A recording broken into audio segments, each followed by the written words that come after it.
Halo, selamat siang, ada Nara, ada Tessa. Tessa, gimana kabarnya? Sudah siap? Puji Tuhan baik Pak. Liburan ngapain aja ya? Liburan di rumah aja nggak ngapa-ngapain. Ya, oke, puji Tuhan ini hari tanggal 22 Maret 2026. Minggu keempat di bulan Maret.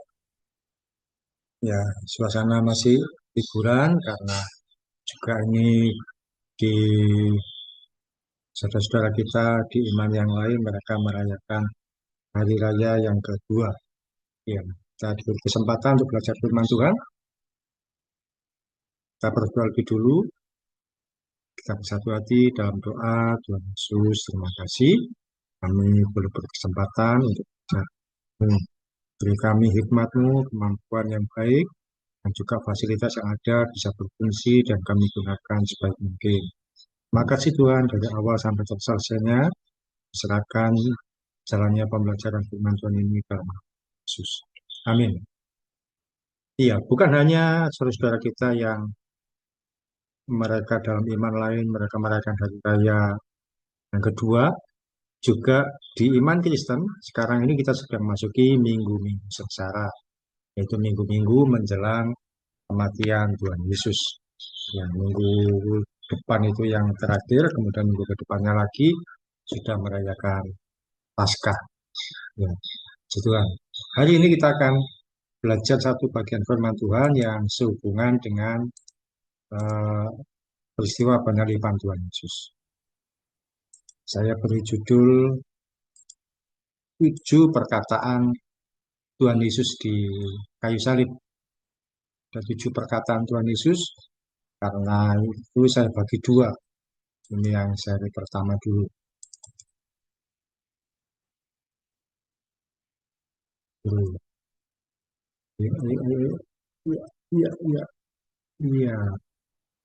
Tessa pernah belajar atau pernah ada pembelajaran 7 perkataan Tuhan Yesus di kayu salib di sekolah atau di gereja? Belum Pak. Belum. Nara, belum pernah? Belum. Biasanya di sekolah diajarkan agamanya juga.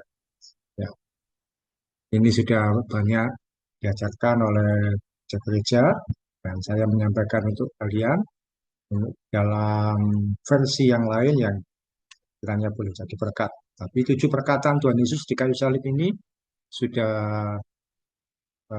umum diajarkan. Kita pelajari sebagian dulu di seri pertama. Yang pertama sebagai pengantar ketika Tuhan Yesus disalibkan ada 7 perkataan yang diucapkannya. Jadi, ada 7 perkataan yang bukan langsung tujuh tujuh diucapkan, tapi satu bagian dan satu bagian Alkitab, khususnya kitab Injil itu kan Matius, Markus, Lukas, Yohanes. Itu ada yang mencatat ini, ada yang mencatat, dan dirangkum ada 7 yang utama. Kalau ada kata-kata yang sama ya tidak dimasukkan. Tapi ada 7 perkataan yang berbeda yang diucapkan Tuhan Yesus ketika di kayu salib sebelum pada akhirnya Tuhan Yesus mengalami kematian. Perkataan Tuhan Yesus tersebut menggambarkan situasi terakhir sebelum kematiannya, dan perkataan Tuhan Yesus inilah yang menjadi teladan bagi kehidupan iman Kristen kita saat ini. Yang pertama, Lukas ada di Lukas 23 ayat 34 dibaca oleh Tessa.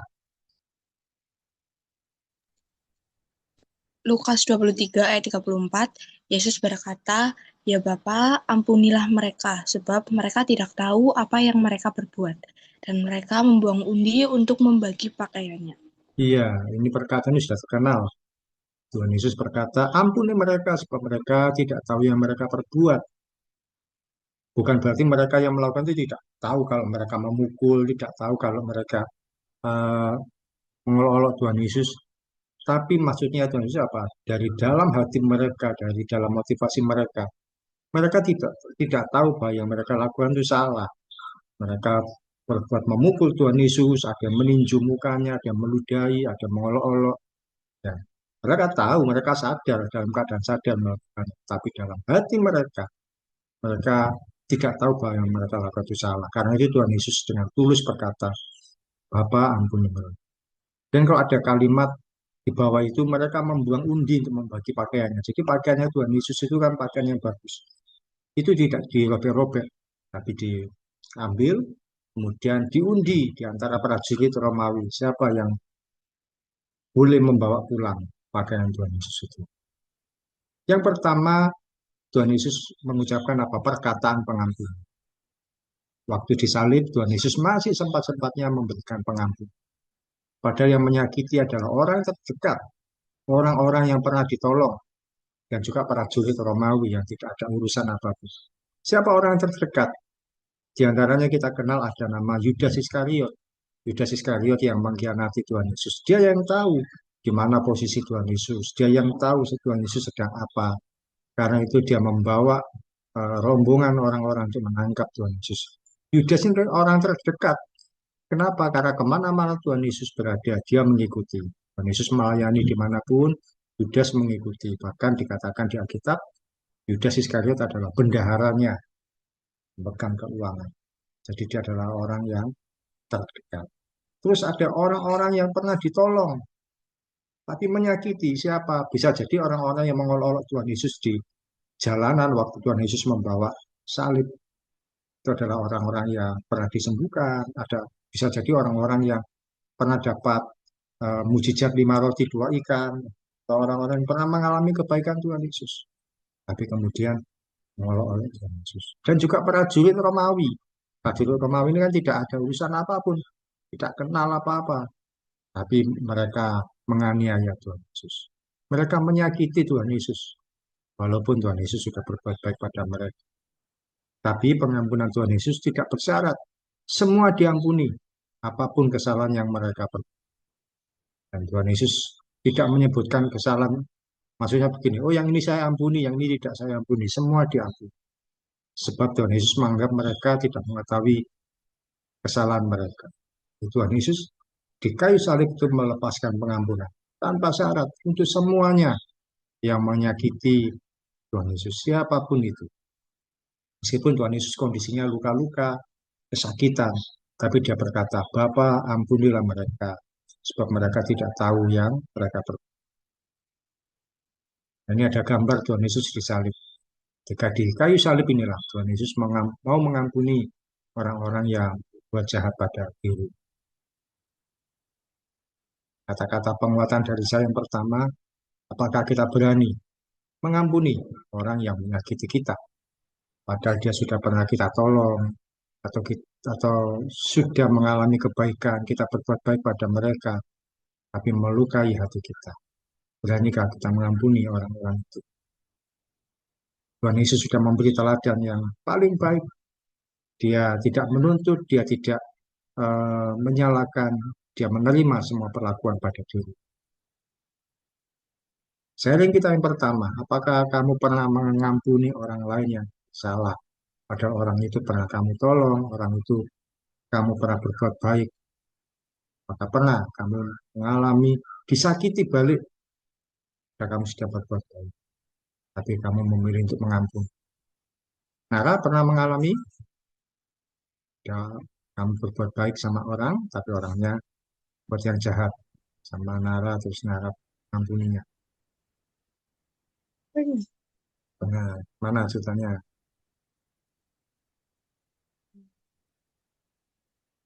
Siapa itu? Teman. Teman. Sudah pernah ditolong, tapi ternyata berbuat jahat sama Nara. Iya. Terus Nara mengampuni apa tidak? Mengampuni. Ya, bagaimana perasaannya waktu itu?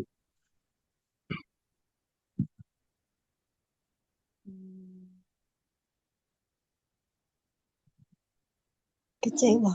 Kecewa. Ya, awalnya kecewa sudah berbuat baik, ternyata kok dia berbuat yang tidak baik. Tapi ya, sudahlah akhirnya mengampuni Tuhan. Kalau Tessa, pernah mengalami situasi kamu sudah berbuat sama orang, ternyata dia berbuat yang sebaliknya pada Tessa. Pernah, Pak. Tapi Mana? ini sebenarnya nggak cuma satu orang sih. Cuman kadang kalau misalnya apa ya, teman-teman saya di sekolah, saya menjaga perlakuan saya kayak baik itu tutur kata ataupun apapun itu, intinya menjaga perlakuan biar nggak keceplosan gitu. Tapi ternyata sebaliknya malah teman saya kadang mungkin ya mereka nggak sadar kalau perbuatan mereka tuh bikin saya sakit hati. Itu ya, ya intinya kayak gitu. Tapi ya udah saya tetap Hmm. memaklumi saja. Bagaimana rasanya waktu teman-teman sekelasmu itu berbuat yang tidak semestinya pada Tessa?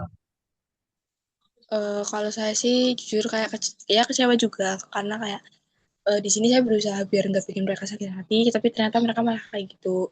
Tapi ya, ya mau bagaimana lagi? Iya, iya. Pada akhirnya memaklumi. Maklumi itu artinya ya sudahlah daripada bermasalah terus. Ya, jadi Tuhan kita belajar untuk mengampuni itu bukan berarti membenarkan kesalahan, tidak. Tapi kita tidak mau ada luka di hati. Sama seperti Tessa, teman-temanmu seperti itu bukan berarti temanmu berbuat, oh berarti ya sudah dianggap benar yang di perbuatan mereka, ya tidak. Mereka tetap bersalah. Tapi Tessa memilih untuk tidak mau punya perasaan yang luka tentang mereka. Puji Tuhan. Tuhan Yesus memilih mengampuni. Mengampuni ketika Tuhan Yesus mengampuni bukan berarti yang ketika Tuhan Yesus mengampuni, bukan berarti yang dilakukan orang lain itu jadi benar. Tidak. Bukan berarti yang dilakukan oleh prajurit Romawi memukul Tuhan Yesus jadi benar. Tidak. Bukan berarti yang dilakukan oleh Yudas Iskariot akhirnya jadi benar. Tentu tidak sama sekali. Tapi Tuhan Yesus memilih untuk tidak mau terluka di hatinya dan lepaskan pengampunan. Ya mereka tetap bersalah, tapi Tuhan Yesus mengampuni. Tidak mau jadi hal yang eh, melukai di hati. Oke, itu yang pertama adalah perkataan Tuhan Yesus mengampuni orang yang bersalah. Perkataan pengampun. Perkataan yang kedua apa tentang Tuhan Yesus ketika disalib? Nara bacakan Lukas 23 ayat 40. Lukas 23 ayat 43. Kata Yesus kepadanya, Aku berkata kepadamu, sesungguhnya hari ini juga engkau akan ada bersama-sama dengan aku di dalam Firdaus. Iya, ini diucapkan oleh Tuhan Yesus kepada penjahat yang ada di sebelahnya. Tessa pernah tahu perkataan ini ya? Tuhan Yesus mengucapkan ada penjahat di sebelahnya Tuhan Yesus. Tahu Pak, tahu. Nah, sebelah mana? Kiri apa kanan? Kiri apa ya? Ya, sebenarnya di Alkitab nggak ada ditulis di kiri apa kanan. Tapi orang-orang masih mengatakan bahwa, oh itu adalah penjahat di sebelah kanan. Ya, menurut saya mungkin dianggap sebagai simbol kebaikan. Jadi sebelah kanan. Padahal di Alkitab tidak dituliskan. Jadi ada penjahat di sebelah kiri dan kanan Tuhan Yesus.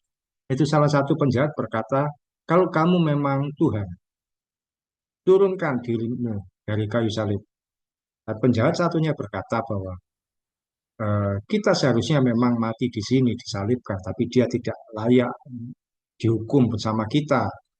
Kemudian penjahat yang ini, yang satunya berkata bahwa Yesus, kalau kamu nanti ada di kerajaan surga, ingatlah akan aku.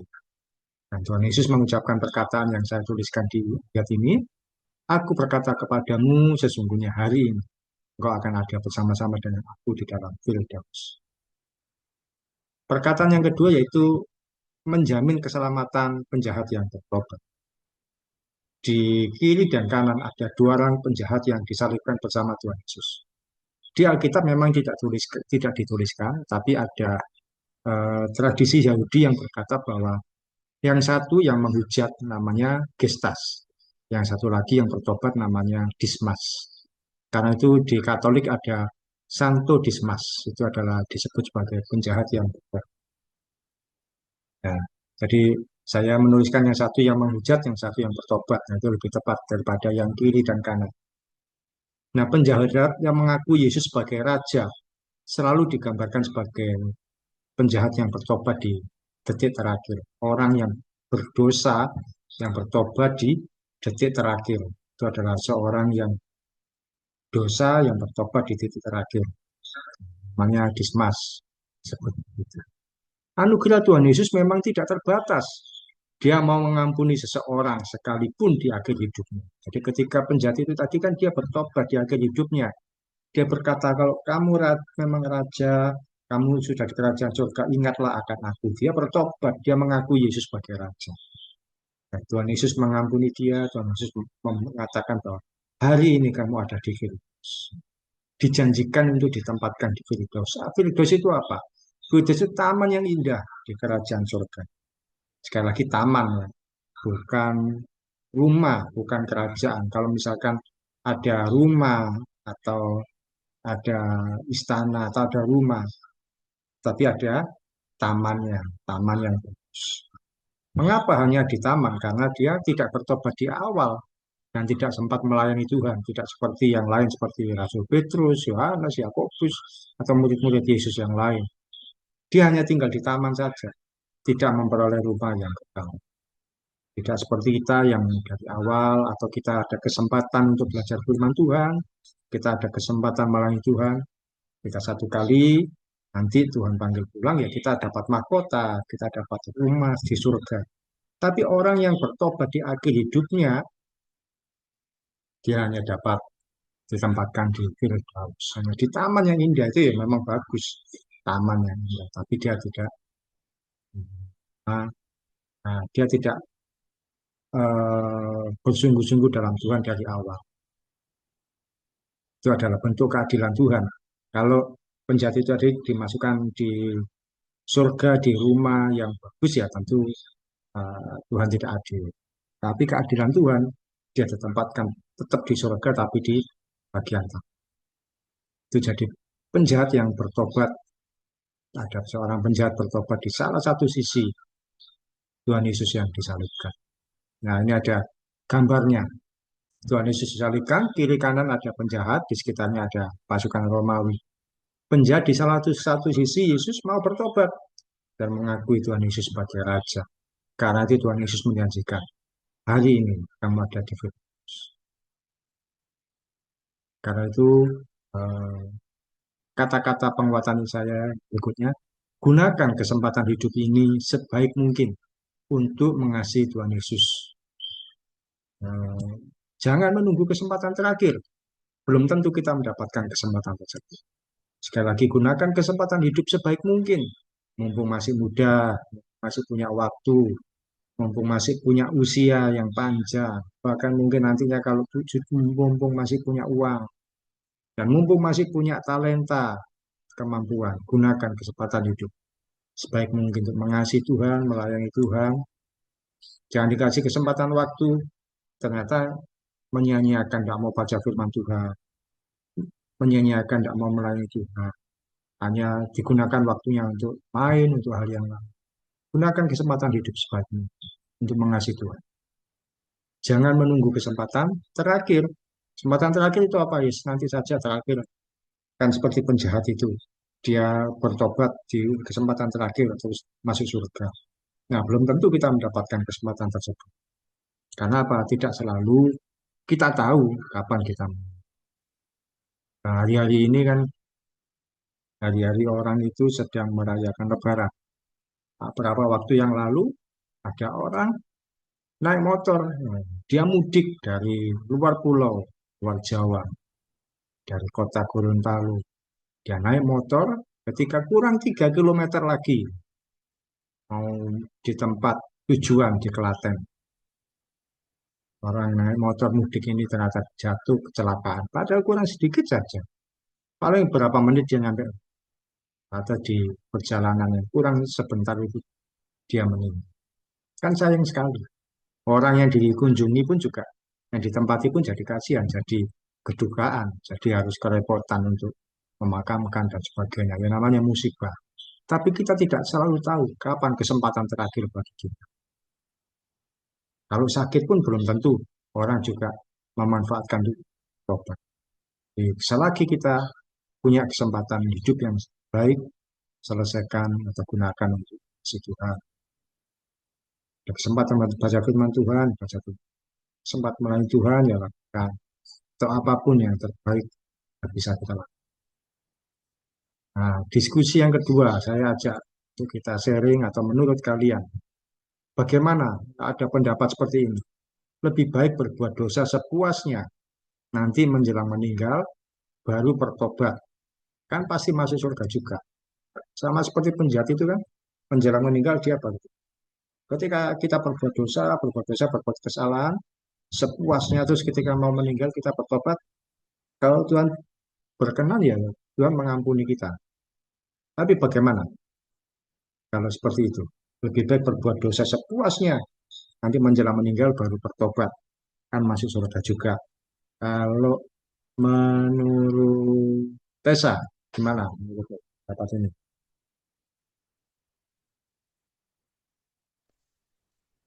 Kalau saya sih kan kita hidup di dunia, kita nggak tahu kita bakal meninggal kapan ya Pak. Jadi ya selagi kita masih seperti ini ya selagi kita masih bisa untuk datang kepada Tuhan, datang daripada nanti kalau misalnya kita apa ya kita udah sakit, kita udah nggak bisa apa-apa, nanti malah jadinya susah buat bisa apa ya buat bisa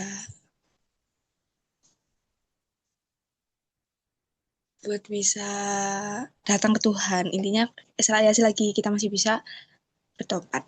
Iya, Tuhan benar sekali. Ya kalau sakit ya belum tentu ingat bertobat, itu sudah kesulitan. Oke. Kalau menurut Nara, bagaimana? Lebih baik berbuat dosa sepuas-puasnya. Nanti kalau mau mati baru bertobat.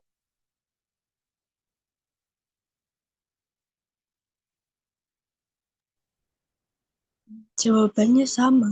Kan kita nggak tahu kapan kita bakal meninggal, jadi selama itu kita ya harus bertobat. Ya, kita tidak tahu kapan Tuhan panggil kita pulang, kapan kita meninggal. Di, jangan jadikan alasan nanti menjelang meninggal bertobat. Karena ketika menjelang meninggal ya belum tentu ingat bertobat dan belum tentu ada kesempatan juga. Oke, gitu lah. Poin yang kedua yaitu Tuhan memberikan kesempatan keselamatan bagi penjahat yang bertobat. Tapi itu hanya kasus khusus, tidak bisa kita ikuti ya, peristiwa ini. Tidak selalu bahwa, oh saya harus seperti penjahat. Tidak selalu, ini hanya kasus khusus, karena memang dia disalibkan dekat dengan Yesus. Tidak selalu harus kita ikuti. Ya. Kita selama ada kesempatan, kita lakukan yang terbaik. Oke, yang ketiga, eh, Tessa, bacakan. Yohanes 19 ayat 26 sampai 27. Yohanes 19 ayat 26 sampai 27. Ketika Yesus melihat ibunya dan murid yang dikasihinya di sampingnya, berkatalah ia kepada ibunya, "Ibu, inilah anakmu." Kemudian katanya kepada muridnya, "Inilah ibumu." Dan sejak saat itu, murid itu menerima dia di dalam rumahnya. Iya, pelajaran yang ketiga adalah adanya penghargaan dari Tuhan Yesus. Apa maksudnya? Waktu itu disalib Tuhan Yesus ada perempuan-perempuan, ada Maria Magdalena, Maria Tuhan Yesus, dan orang yang lain lagi, perempuan-perempuan yang dekat dengan eh, keberadaan Tuhan Yesus waktu itu. Juga ada Yohanes murid Yesus. Ketika Tuhan Yesus mau sudah disalibkan itu dia berkata kepada Maria ibunya, inilah anakmu. Itu menunjuk pada Yohanes supaya dianggap sebagai anak menggantikan dia. Yohanes pun juga berkata ini ibumu. Jadi supaya Yohanes mau menerima Maria sebagai sejak saat itu nah, murid itu atau Yohanes itu menerima di dalam rumahnya. Yohanes ini adalah murid yang dikasih Tuhan Yesus. Jadi kalau ada kata-kata kalian baca satu bagian firman Tuhan, ada kata-kata murid yang dikasihnya itu adalah Yohanes, penulis kitab Yohanes, bukan Yohanes Pembaptis. Tapi murid Tuhan Yesus pertama Yohanes adalah murid yang dikasih Tuhan Yesus. Ya.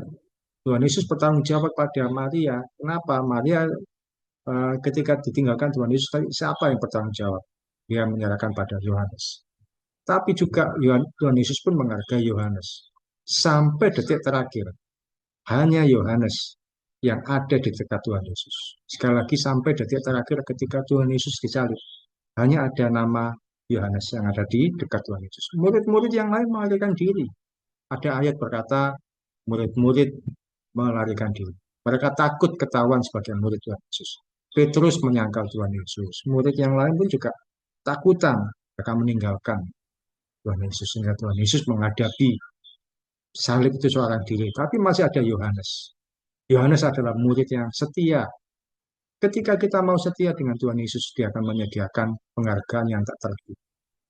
Yohanes sampai di detik terakhir ada bersama dengan Tuhan Yesus. Tuhan Yesus pun memberikan penghargaan, yaitu apa? Untuk bersama dengan Maria, itu Tuhan Yesus. Nah ini, ada gambar di salib ini, Tuhan Yesus memberi pesan kepada Maria dan pada Yohanes, murid yang dikasihi. Ada satu peristiwa yang sudah umum dikenal, yaitu di kematiannya Yohanes. Hanya Yohanes yang tidak mengalami disiksa, dianiaya. Ya dianiaya juga, tapi dia tidak mati. Dari 12 murid Yesus atau 11 murid Yesus ya, yang satu kan Yudas Iskariot, sudah memberontak, sudah mati. Tinggal 11. Yang lain matinya dianiaya karena membela iman pada Tuhan Yesus. Ada yang namanya Thomas. Thomas itu matinya sampai ditarik dua sisi. Kaki kanan dan tangan kanan ditarik oleh kereta kuda di sisi yang sana. Sisi yang satunya lagi, tangan kiri dan kaki kiri ditarik oleh kereta kuda yang lain. Jadi sampai tubuhnya pecah. Ada yang dipenggal kepalanya, yaitu namanya Yakobus. Ada yang disalib terbalik, namanya Rasul Petrus. Dan sebagainya. Mereka dianiaya. Yohanes juga dianiaya sebenarnya. Dia digoreng hidup-hidup di sebuah kompor besar. Tapi Tuhan Yesus baik menyelamatkan dia. Ketika digoreng, Yohanes tidak mati. Sampai akhirnya sama tentara Romawi, Yohanes ini dibuang di Pulau Patmos. Ditaruh di sana. Di Pulau Patmos ini Yohanes menerima penglihatan yang kita kenal dengan nama Kitab Wahyu. Dan Yohanes matinya dengan cara apa? Dia meninggal dalam usia yang sudah tua. Sudah tua sekali, terus kemudian dia meninggal dalam tanda kutip ya, lebih baik dari teman-temannya yang lain. Bukan bagi teman-temannya yang lain tidak baik. Yohanes dalam kondisi yang lebih aman. Mengapa demikian? Saya percaya karena Tuhan Yesus mengasihi Yohanes. Sehingga dia diluputkan dari kematian yang tidak menyenangkan. Ya mati dalam dianiaya pun masih meninggal dalam kondisi yang memang sudah. Karena Tuhan Yesus mengasihi Yohanes. Mengapa Tuhan Yesus mengasihi Yohanes? Karena Yohanes setia pada Tuhan Yesus sampai detik terakhir. Dia tidak meninggalkan Tuhan Yesus. Apa pesannya? Kalau Tuhan Yesus sudah demikian setia sama kita, masa kita mau meninggalkan dia? Masa kita mau meninggalkan Tuhan Yesus? Masa kita tidak mau baca firman, tidak mau berdoa, atau tidak melakukan hal yang baik, kita meninggalkan Tuhan Yesus? Jangan sampai jadi. Tuhan Yesus sudah demikian setia, masa kita mau meninggalkan dia? Tuhan Yesus setia sama murid-muridnya, setia melakukan kebaikan pada yang lain-lain. Dan Yohanes pun tidak mau meninggalkan Yesus. Kalau kita meninggalkan Tuhan, Tuhan Yesus itu nggak rugi. Kita yang malah rugi.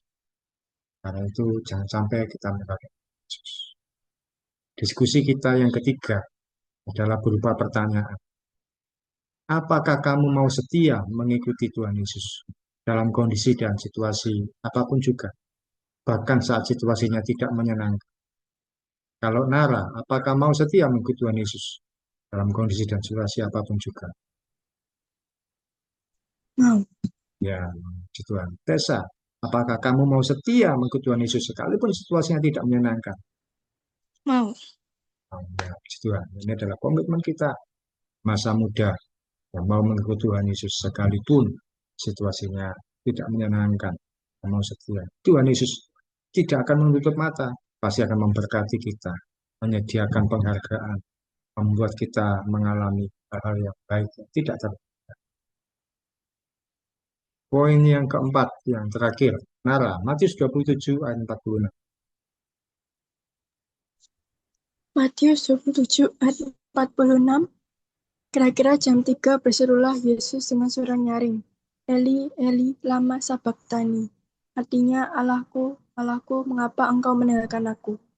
Iya, ketika disalib Tuhan Yesus berkata, Eli, Eli, lama sabachthani. Di ayat lain dituliskan Eloi, Eloi, lama sabachthani. Nah, orang itu kan yang menyalibkan Tuhan Yesus mendengarnya dari bawah. Tuhan Yesus kan di atas disalib. Dikira bahwa Tuhan Yesus memanggil Elia, padahal bukan. Dikira memanggil Nabi Elia. Oh, dia manggil Nabi Elia. Ya, Eli, Eli, ternyata Allahku, mengapa engkau meninggalkan aku? Poin yang keempat yaitu kesendirian Tuhan Yesus. Waktu Tuhan Yesus disalibkan, dia merasa ditinggalkan sendirian oleh Bapa di surga. Artinya apa? Mengapa kok Bapa di surga sampai meninggalkan Tuhan Yesus? Supaya rencana Tuhan, rencana kerajaan surga itu digenapi sepenuhnya pada Tuhan Yesus. Kalau Bapa di surga tidak meninggalkan Tuhan Yesus nggak akan mati, ditinggalkan. Hal ini menandakan bahwa Tuhan Yesus menanggung kehidupan kita yang mengalami ditolak orang lain. Seberapapun sakitnya kita ditolak dan dikecewakan orang lain. Ingat, Tuhan Yesus sudah menanggungnya bagi kita di kayu salib. Jadi kalau satu kali kalian mengalami salah mengerti, difitnah, dikecewakan, ditolak, Tuhan Yesus sudah menanggung bagi kita. Dia tidak meninggalkan kita sendiri.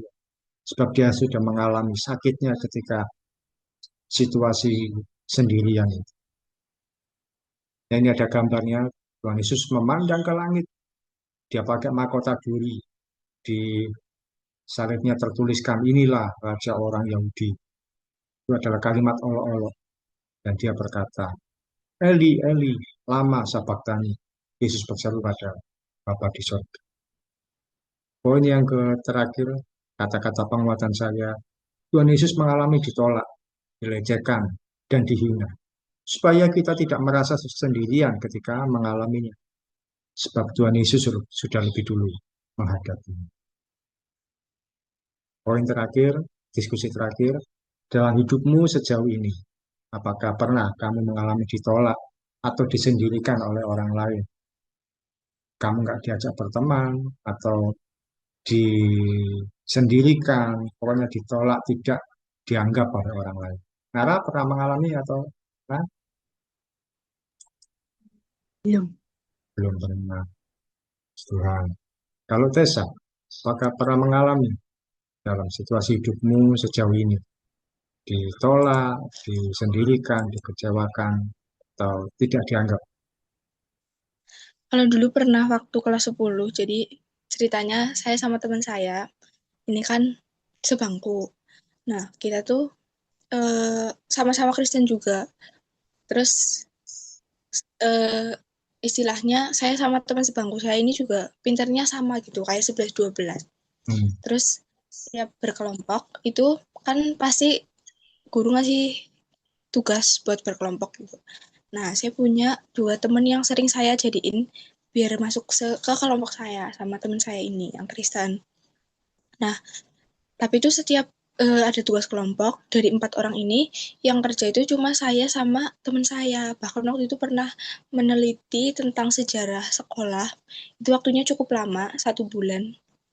Waktu itu pelajaran sejarah, penelitian yang harusnya itu bareng-bareng, tapi malah cuma saya sama teman saya yang Kristen ini, dan yang mereka berdua itu udah dikasih tugas kayak nanti kalian kayak gini ya, kalian ngerjain ini, tapi mereka malah bingung-bingung terus, padahal ya saya sama teman saya ngasih tugas yang sekiranya gampang gitu, yang pastinya mereka bisa ngerjain, tapi ternyata mereka tanya-tanya terus.